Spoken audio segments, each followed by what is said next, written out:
And when we get into the personal journey of know thyself, call it the heroine's journey, it's the most courageous and challenging work that you'll ever do. And in the conditions that we work and how it is that we live and lead our lives today, is we're at such a fast pace. How do we get the opportunity or even the space to lead? This is the Anthropology Podcast, the podcast where we optimize the bodies, brains, and lifestyles of entrepreneurs, go-getters, and world-changing innovators. Welcome to the Anthropology Podcast. I'm your host, Dr. Megan Walker. As an anthropologist and naturopathic doctor, I optimize the health and performance of badass women working to change the world as entrepreneurs and go-getters. You know, people exactly like you. Your business, body, balance, and inner badass, these are the themes we are exploring. Before we jump into the interview, I want to invite you to join our free Facebook community, Legacy. If you want to be something amazing, you need to surround yourself with amazing people.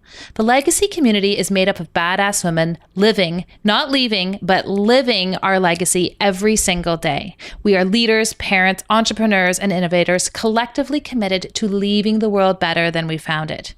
My mission is to support the health and optimization of these badass superheroes, literally to places we never thought imaginable. If you are on a mission and get it that your health is the key to your unlimited potential, then join us. We are super awesome.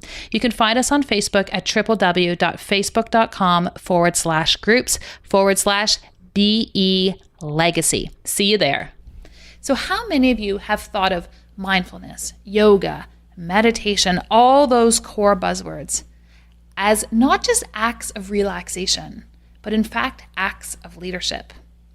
This is the stance of my guest on today's episode, Paula Pyne.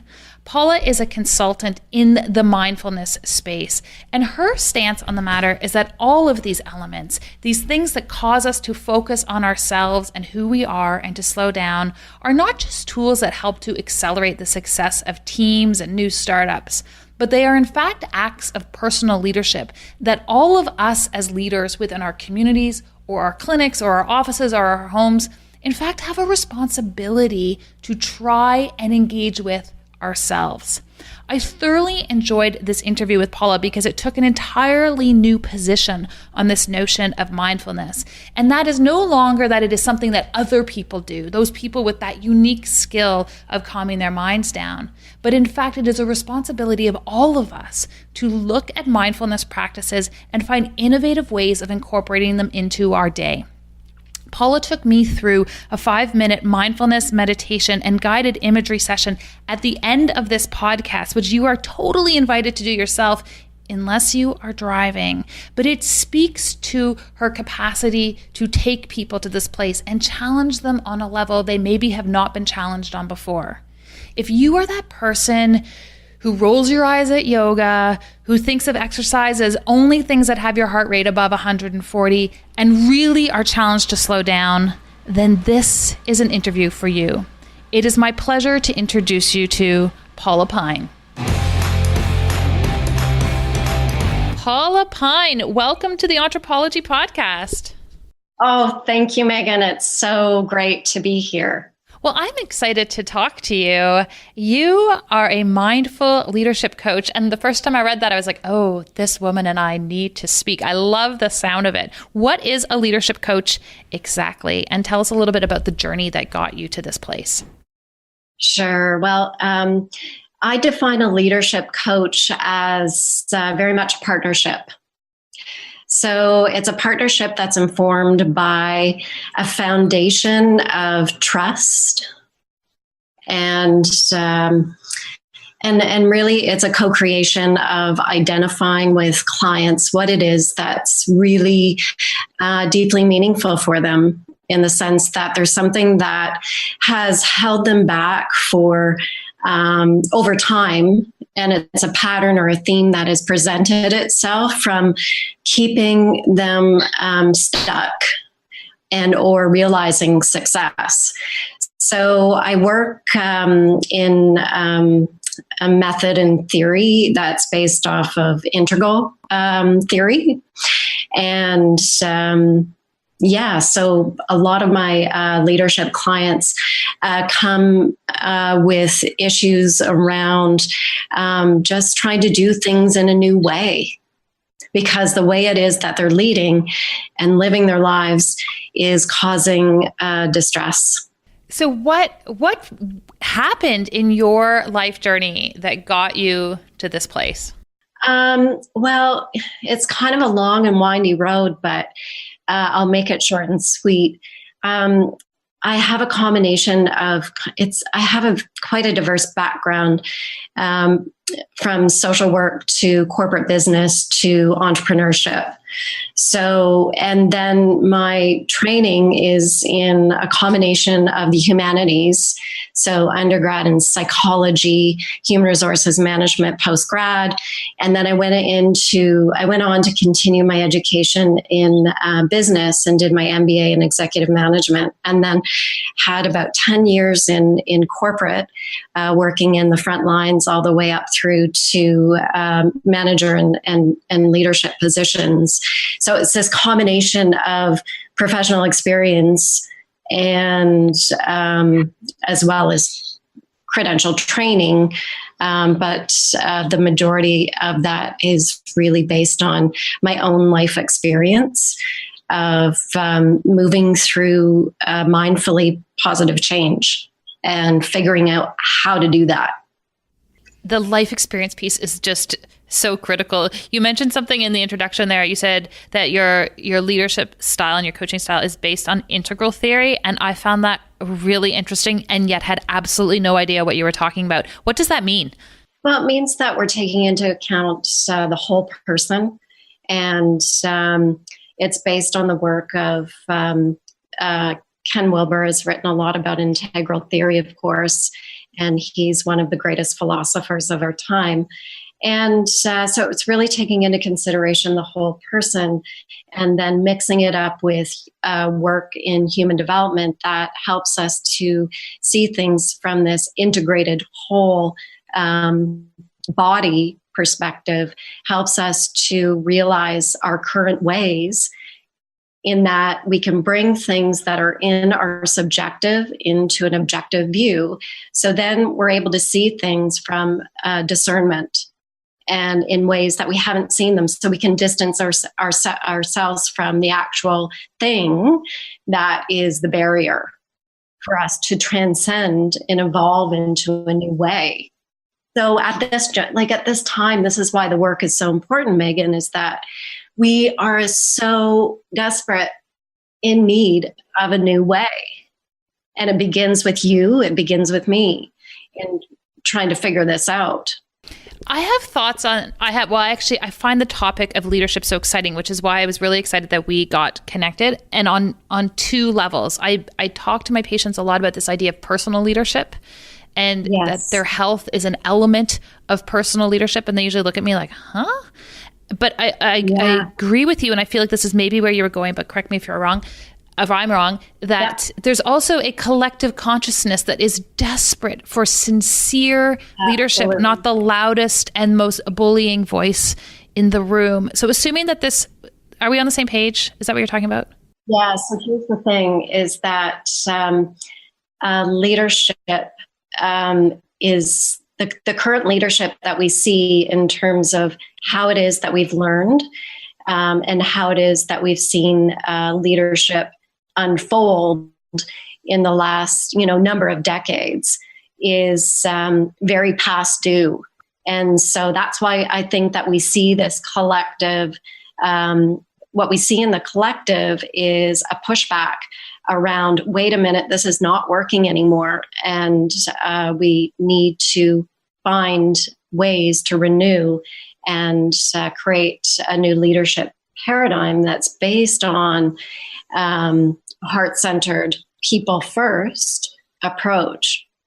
Personal leadership piece is fundamental to the growth in our current leadership paradigm. So you can't have just one without the other, if that makes sense. So part of that personal leadership journey is to back to ancient old wisdom that has always professed that it's to know thyself. And when we get into the personal journey of know thyself, call it the heroine's journey, it's the most courageous and challenging work that you'll ever do. And in the conditions that we work and how it is that we live and lead our lives today, is we're at such a fast pace. And how do we get the opportunity or even the space to lead in that way that's being so collectively called for? Do you think that we are all born with the capacity to be leaders, or do you feel that there is a skill set or intuitive capacity that positions people to be, I don't want to say better leaders than others, but more natural leaders than others? Yeah. I think the most natural leaders, and I think it depends, but I think these traits and themes that show up in inspirational and great leaders, I think we all have access to that. And what that is being able to access the pure essence of our hearts. There's so much power in that. And I think of inspirational leaders like, for example, Oprah is a great example of that courage and honesty and leading the way of heart and intuition and on. So the themes are not only accessing the heart, but also this whole body, mind, body, soul that we have available to us that we're just not accessing for a variety of reasons. And what seems so clear with her is that she has done the work herself. Yeah. Yeah. It's not something, I don't think it's something that you can fake when you are a heart-centered leader. There's an essence of authenticity that is on the surface of your leadership style that's hard to fake. Yeah, that's right. And what's being called for in this shift and in the collective is that we investigate those ways in order to access these resources that are so innate in us. Like we all have it. We all access to our own inner leader. Let's just call it that. But is everybody designed to lead $1 billion company? Not in today's setup. And I think the traditional hierarchy of leadership is slowly dying. And we're moving to a more collaborative approach to innovation and solving problems. Yeah, I agree. You know, at first I wanted to say to you, if you had the opportunity to work with the current administrative complement of a country to our immediate south, what advice would you want to give them? But then I want to reframe it from that, because sometimes I feel like you just have to pick your battles. So instead, what I want to ask you is, if we are living in an era where, unbeknownst to all of us, a style of leadership that is focused on bullying and posturing of power is taking hold, what do we need to tap into efficiently as individual leaders with a capacity to step up to combat that way of thinking? I think it requires, Megan, a really strong discipline. And what I mean by discipline, it actually means being a disciple. You know, the literal meaning of it is being disciple onto oneself. So when we're disciples onto ourselves, we honor our own rhythm. So it's really to ground in to our own rhythm and attune to what's most meaningful and what matters most, to staying true to not only our heart, but our values. So the bullying, we can effectively and efficiently stand up to that because we're able to stand in our power. And I think we're seeing that collectively across the globe, that women are rising and our voices are being heard more than ever before. And, you know, with the hashtag Time's Up, it is indeed a time's up. if that makes sense. It totally makes sense. And what I love about this movement, which I feel like is happening rapidly around us and unfolding almost in a moment by moment basis, is that this new style of leadership is one that honors who we truly are as women and doesn't challenge us or demand that we step into a male paradigm in order to be successful. That's right. And that feels so different and so authentic. You know, I have some patients in my practice, and they feel so strongly that for them to be successful in a male-dominated industry, they have to go so far as to take the birth control pill on an uninterrupted manner, so they never menstruate, because they're like, I cannot afford any fluctuation in emotion or any distraction if I'm going to compete in that world. And it has always felt so sad and disservicing to me that they felt that was the only way they could offer their leadership. But I feel like the platform for that is shifting. What do we need to do as women to step into that? Because I think that there's a different skill set that's required than we've ever faced before. Yeah, definitely a different skill set. And it begins with boldly saying no as a starting point, because it's detrimental to oneself first and foremost, but it's also detrimental to evolving and transcending to this next level in our human evolution. So I think it begins by boldly saying no. What it takes is an enormous amount, though, and I really want to honor and recognize this, Megan. It takes an enormous amount to step outside of that vicious circle, because we don't see what we don't see. And with that, like, if we're to say no and stop, that takes a tremendous amount of courage. And then, so I just want to honor that in this moment. And I think it also takes the courage of being able to take a look in the mirror at yourself and make change. So how do we do that? How do we tap into that courage? Because I feel like so many people have this feeling, and I get this feeling too, where it's just like swirling inside them, this desire to take action, and yet they're like, but I'm scared to do it. I'm scared of what people might think. I'm scared about how this might not go. As someone who tangibly coaches people, how do we go from that? I'm almost there, but I just can't do it. Yeah. Well, from a leadership coaching point of view, and the work that I've done with others, is that it takes time and patience. So although we want to put it out there and we might be really excited about it, is that there's a time and a season, if that makes sense. Absolutely.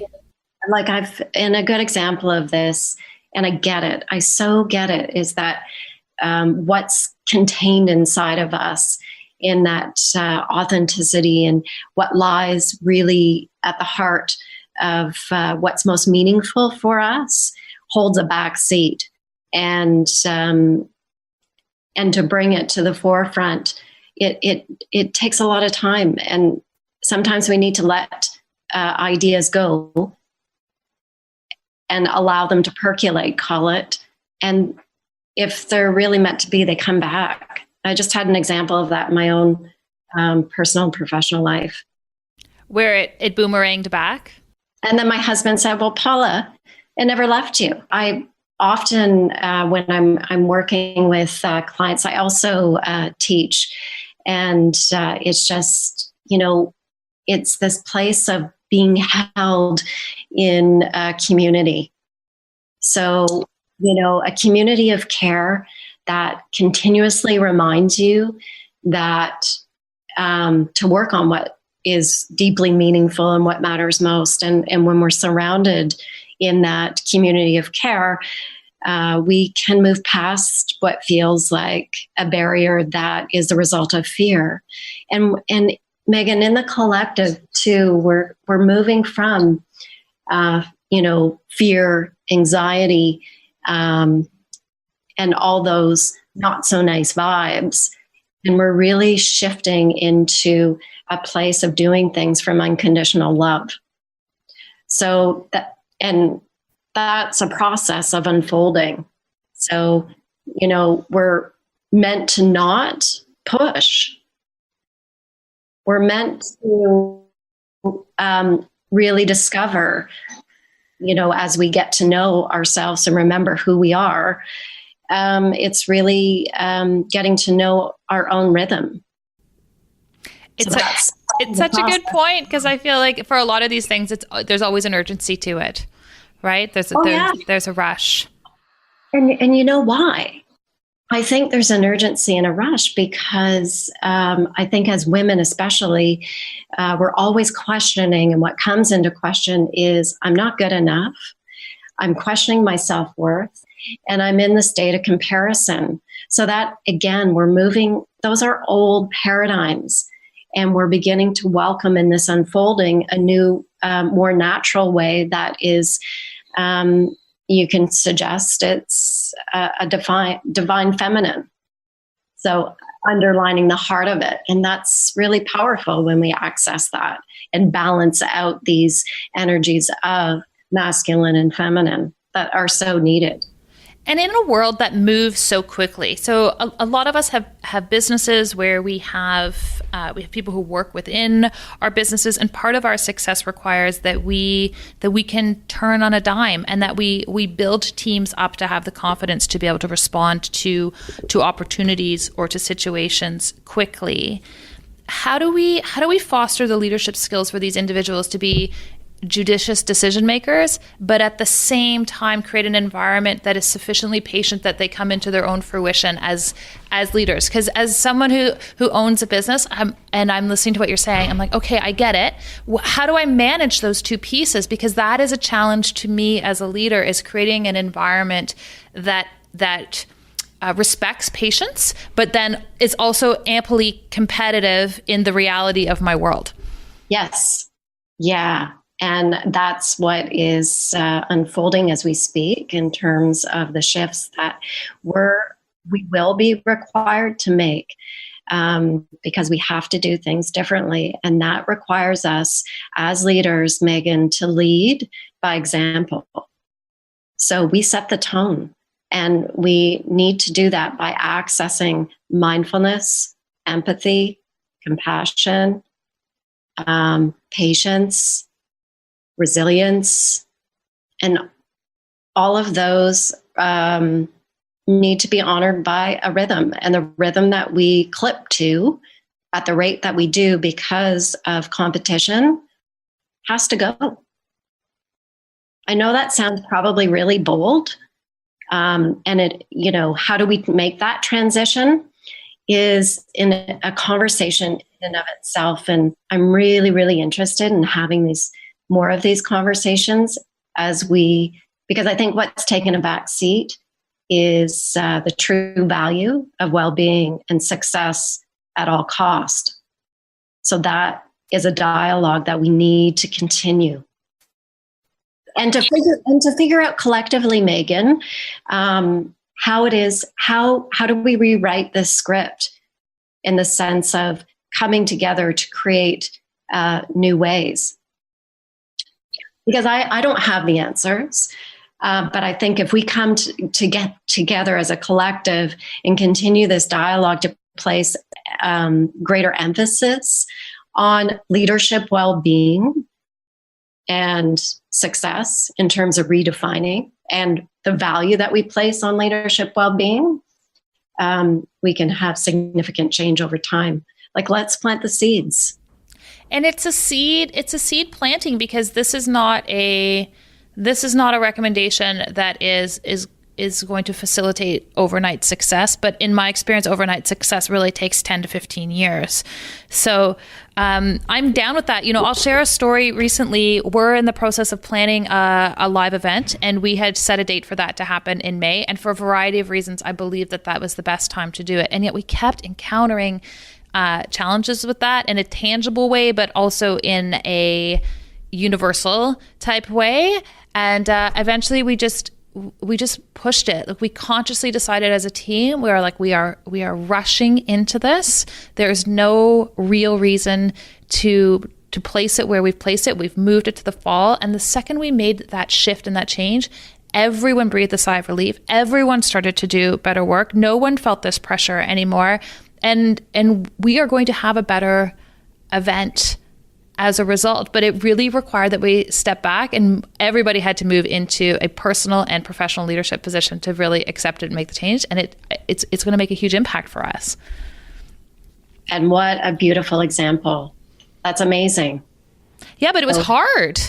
Yes, it is hard because, and it's really uncomfortable because you're stepping into relying on a couple of things, divine timing, and that's outside of our control, trust, faith, and intuition. But those are really fundamental and foundational skill sets that we can cultivate and learn over time. That's required for this new leadership that we're talking about. Yeah, and it's funny for me personally. Like there was a phase in my life where I would love for my legacy to have been, I was the youngest person to have completed fill in the blank.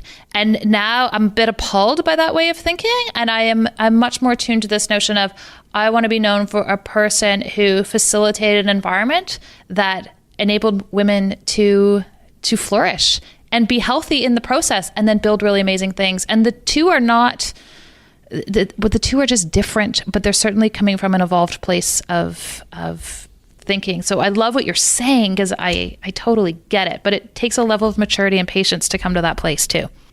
Yes. And that's bang on.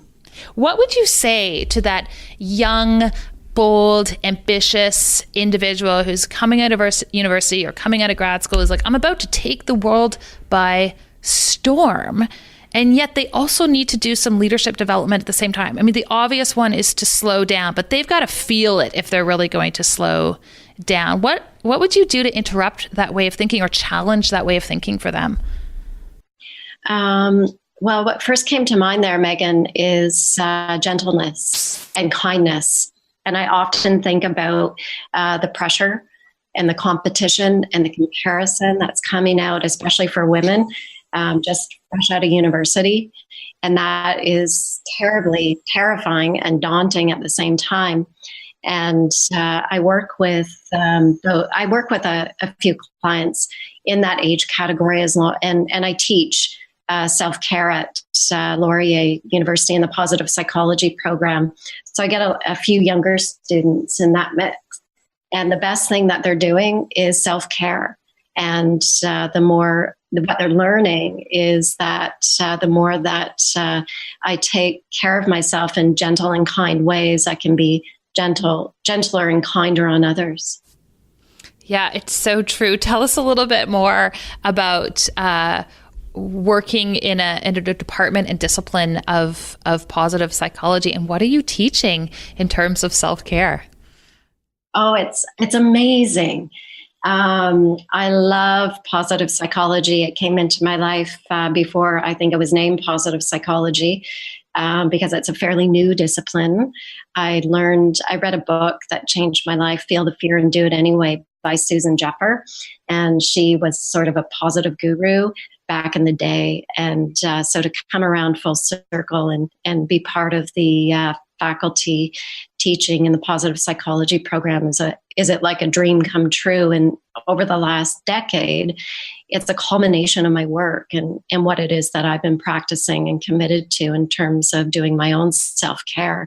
So what is it? It's taking the positive psychology as the study of human flourishing, and to use that as a gateway into self-care across the spectrum of psychological well-being, physical well-being, and social and spiritual well-being. So, what's foundational to the teaching in this course is mindfulness and self-compassion, and along with, nurturing a community of care. Yeah, in the learning. It's amazing, Megan, like the students that come together in this community are so authentic, speaking truth, and then they're taking the method and the theory, and they're taking it out into the world. So they're willing to lead by example, and they're taking these ideas into their workplace. And it's amazing. The psychology of human flourishing. I love that. Yeah, I'm kind of I've been a self-help sort of junkie over it spans a few decades now, but it's I thrive in that space of human development. I find this interesting, and I'm not sure if it is a crossroads or there's a complementarity, and I'm interested in your thought on it. But if we look at the psychology of human flourishing, and then we look at self-care, and we look at mindfulness, at the same time, one of the things that we focus on is how do we achieve health optimization, health being so much more than just your physical body. But one of the areas that we talk about is this notion of biohacking. Are there things that we can understand uniquely about ourselves that help to move us to an optimal state of living? Do you view these two concepts as being in opposition to one another or having some element of complementarity? Oh, they're very much complementary. Good. I was worried there for a second. No. What is mindfulness? Like, we hear it all the time. We use this terminology all the day. How would you define it? It's in its simplicity, and in practice, it's not so simple. I had one of my mindfulness teachers say the hardest part about mindfulness is remembering. So it's really based on a noticing, and it's a noticing of paying attention on purpose, just the way things are. So we're not judging it. We're just accepting things in that moment, just the way it is, across all that comes into our awareness. So that's from physical sensations to thoughts, through to sounds. And so it's our direct experience, and we have a relationship to that which is coming into our life, but by moment. So are we awake and aware to that which comes into our, consciousness? Are we conscious, or are we asleep at the wheel? So, so mindfulness has come in, to business, and it's been certainly trending, and it's a great skill. It's a skill to focus our attention, but also it's a gateway into self-awareness and creating the foundation to really get to know ourselves. Do you have an opening exercise that you like to give groups when you're workshopping people around an introduction to mindfulness? Because I feel like it's a great gateway to meditation and an exploration of all of these things. But I would imagine there's some really great beginner steps that people could start with. Absolutely. And it's as simple as finding a comfortable seat. So if you want to do this alongside, that makes sense. I'm doing it. I'm in. Cool. Okay. So finding a comfortable seat, placing both feet on the floor, and just for a moment, rest your attention on the soles of your feet.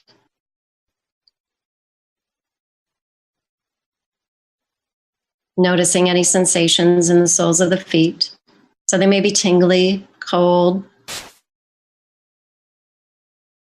whirling with energy. And then just take a moment to scan the lower body, right up through to your seat. So your buttocks. And just noticing your bum in the seat. And then from here, just noticing the spine. Is it straight? Relaxed? And so just taking a moment to lengthen up through the spine, with the necks relaxed but growing taller. And just relaxing the jaw right up through to noticing the crown of the head. And you may want to close the eyes, just softening the eyes. You can place your gaze down to the floor or just gently close your eyes. So as we close the eyes, it's that internal note to gaze inside for the next couple of moments. And from here, we'll just simply notice the breath. So as thoughts come in, as they often do, just note the thought and gently guide yourself to come back to the breath. So from here, just taking a conscious deep inhale, following the in-breath all the way through, following the out-breath all the way through. And you can even repeat this silently to yourself. I follow the in-breath all the way through. I follow the out-breath all the way through. So with each inhale, the spine's growing a little bit taller. And with each exhale, the spine is relaxed, the body's relaxed. So continuing a couple of breaths in this way.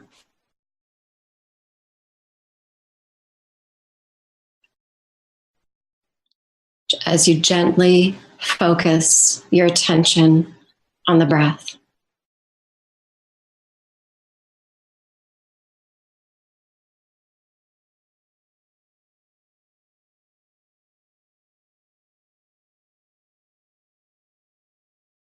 And then just allowing that to go, and notice just the natural rise and fall of the breath in the body.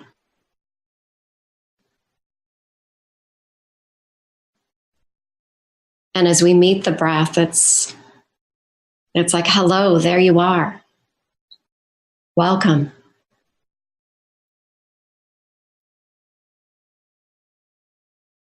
And then perhaps resting a soft attention on your heart. And in this moment, in this present moment, where the body's relaxed and calm, silently asking your heart, in this moment, what is my heart yearning for? What do I need? And just listen. Allowing words to blossom. Whatever arises. Just noting without following the storyline, just accepting what it is, and then just allowing it to go, and eventually coming back to awaken to a new perspective, possibly, or a refreshed energy. And so as we finish up the practice, I always offer gratitude for the teaching, and I offer a breath of a practice to somebody who needs it most in my life, or out into the world.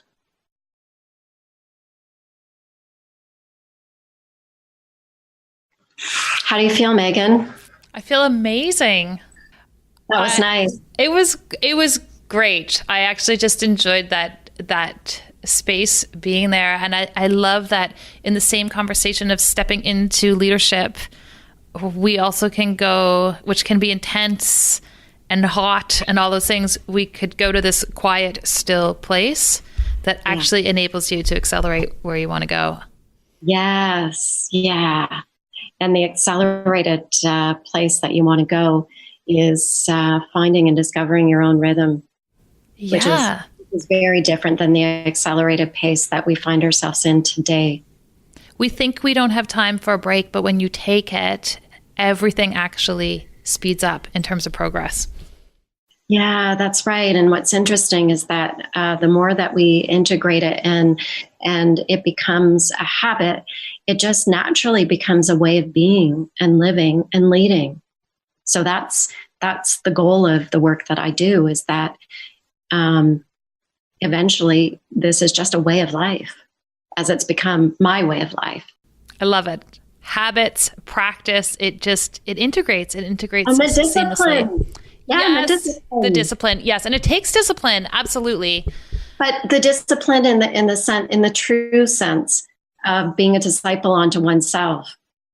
And we're honoring our own rhythms, which is very different from the definition that we tend to think that discipline is. Like discipline can, oh God, that sounds scary, or it sounds like it's in a box. No, I like this. This version of discipline is about listening, and it's about learning, and it's about acceptance. It is not about willing yourself forward, and the energy is totally different. I appreciate you bringing that those differences to the table. Paula, how would you define health? How would I define health? Can I just pause for a moment, Megan? Because I'm curious. I'm curious as to what came up in your heart. What came up in my heart? When we sat in some quiet space. And it's okay if anything didn't arise, that's okay too. Yeah, and I think for me it was like a feeling. I find when I do these things, I see lots of colors, but there was a clarity and calmness to it, and the clarity and calmness were like very distinctly white and blue. Oh, that's beautiful.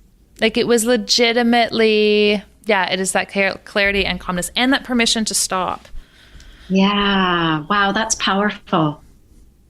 Yeah, I really felt that. And it's, thank you for asking. That's great.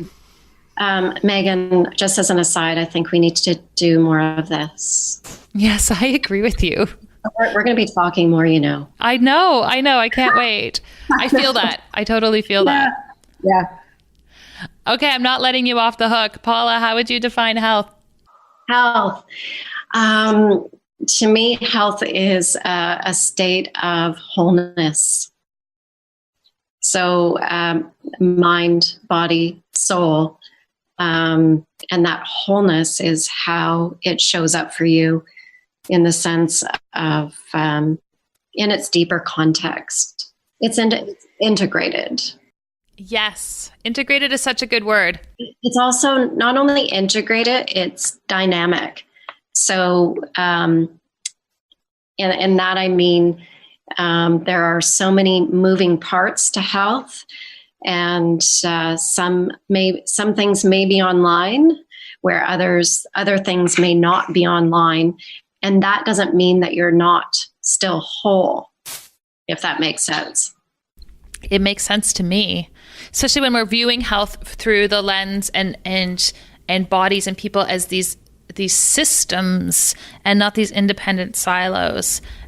This idea of dynamic and integrated totally resonates. Each month, I'm featuring a new anthropology quiz to help you unlock and uncover some of the physical performance blocks that may be holding you back from your true potential. When you know better, you can do better. To learn more or to take the quiz, head on over to meganwalker.com/anthropology quiz. I think this is a great part to transition to the final part of the interview, which is what I call our KPIs or key performance indicators. So just like we would have these in our businesses, I believe that we have them with respect to our lives as well. Like the details of how we live and what we read and what we do, I think speak so much. So if you'll indulge me, I've got 6 rapid fire but totally intentional questions for you. Okay, got to turn on the intuition here, Megan. Just feel it. Just flow. Nothing's hard. Paula, do you have a consistent morning routine? And if so, can you share it? Yes, I do. It's consistent daily reflection over a pot of morning tea and meditation. And I also do writing practice in the morning as well. So that's pretty consistent. I'm a very slow person to start the day.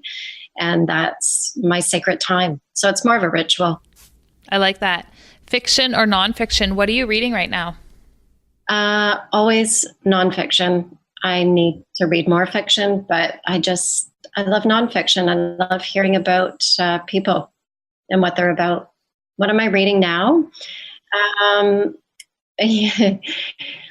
I've got a bunch of books on my nightstand, and I find that the reading that I'm doing is the reading on myself.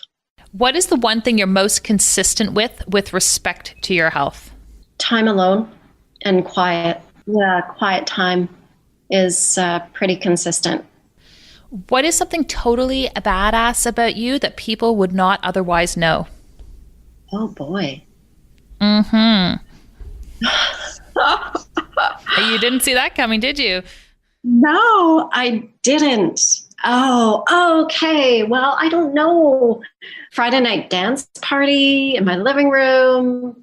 I don't know. That's pretty awesome. I love that. Yeah, when nobody's, it's when nobody's looking, and kind of blast up the tunes, and the badass is probably GNR. There you go. Yeah. What do you do for fun or play besides your Friday night dance parties? I love to play in nature. And one last question for you. Entrepreneurism, are we born this way, or do we learn to become entrepreneurs? Both. Is that okay? That is fine. I love it. And no one is left out. It's actually one of my most favorite questions to ask, because I get answers across the board, which means everyone everywhere is going to be satisfied at some point. Yeah. It's great. I have a reason for that, though. Go for it. I was asked a potent question. What were you like before the age of 5? So oftentimes I'll ask my clients that as a coaching question. And so when I went back, well, I didn't really remember what I was like before the age of 5, but I went back and talked to my mom, and she said, well, Paula, you were the type of person that made up your own play, games, and you went to the beat of your own drum. And I thought, oh, wow, like I never thought that I would be in the space of entrepreneurship. And here I am. And I very much had to learn those skills. So it's like, that's why I say it's a bit of both. Yeah, and that's the truth, right? Is it usually it's never really black or white. No. I really appreciate you sharing all of your wisdom, Paula. I love that we went through this mindfulness exercise. If people want to follow up, where can they learn more about what you're up to? Well, they can find me on upliftconsulting.com. And I'm active in social media, so my handle's at Paula Pyne, and then on Facebook. Brilliant. And we'll hook everyone up with these resources and capacity to access you in our show notes. Paula, thank you so much for your time today. Thank you, Megan. So wonderful to talk to you about this. It's so important work. Absolutely. Well, have a great day. Yes, you too. Thank you. If you enjoyed our conversation and would like to hear more, head on over to Stitcher or iTunes and subscribe to the Anthropology Podcast. We would also really appreciate a quick review. When people have their health, they can change the world. Let us keep you healthy and you go change the world.